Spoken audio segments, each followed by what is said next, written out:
ভাইজান বসেন, চা খান। কবিরাজির পাশাপাশি কি চা বেচা শুরু করছস? আরে না, লন্ডন থেকে পাতা আনছি, 2-1 চুমুক খাই। দেশি পাতায় স্বাদ পাই না। এইটা কয় নম্বর গপ্প? ভাইজান, আমি একজন চিকিৎসক, নির্ভেজাল কর্ম করে খাই। সেইটা তো জানি।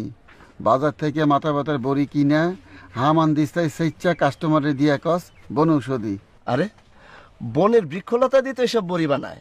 মাঝখানে আমি একটা আলগা ছেঁচা দিই। ভাইজানের মনটা কি খুব অস্থির, 1 কাপ চা খান।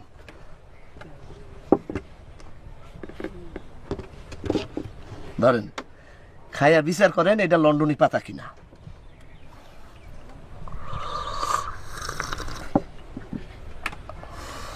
চা তো সুন্দর হইছে, সুগন্ধ।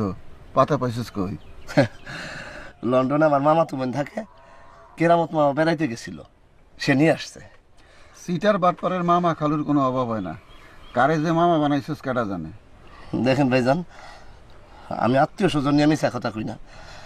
আপনি যে আমার দুঃসম্পর্কের ভাই, এটা কি মিশা প্রমাণ চান? পরমানের দরকার কি? লন্ডনে গিয়া সুপরামর্শের ব্যবসা খোল। এখানে তো ঠিক মতো চলতেছে না। সে চেষ্টাও করতেছি। শোনেন ভাইজান, আপনারও লন্ডনে নিয়ে যাম, কিছু টাকা লাগবো।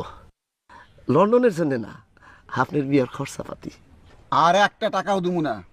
বুড়া কালে 42 টাকায় বিয়া সারণ যায়। তুই নিছস 42,000 টাকা। বউ যদি তেরা টাকা হইছে, তরে আমি খাইছি। ও পাকনা জামার তেজ কত?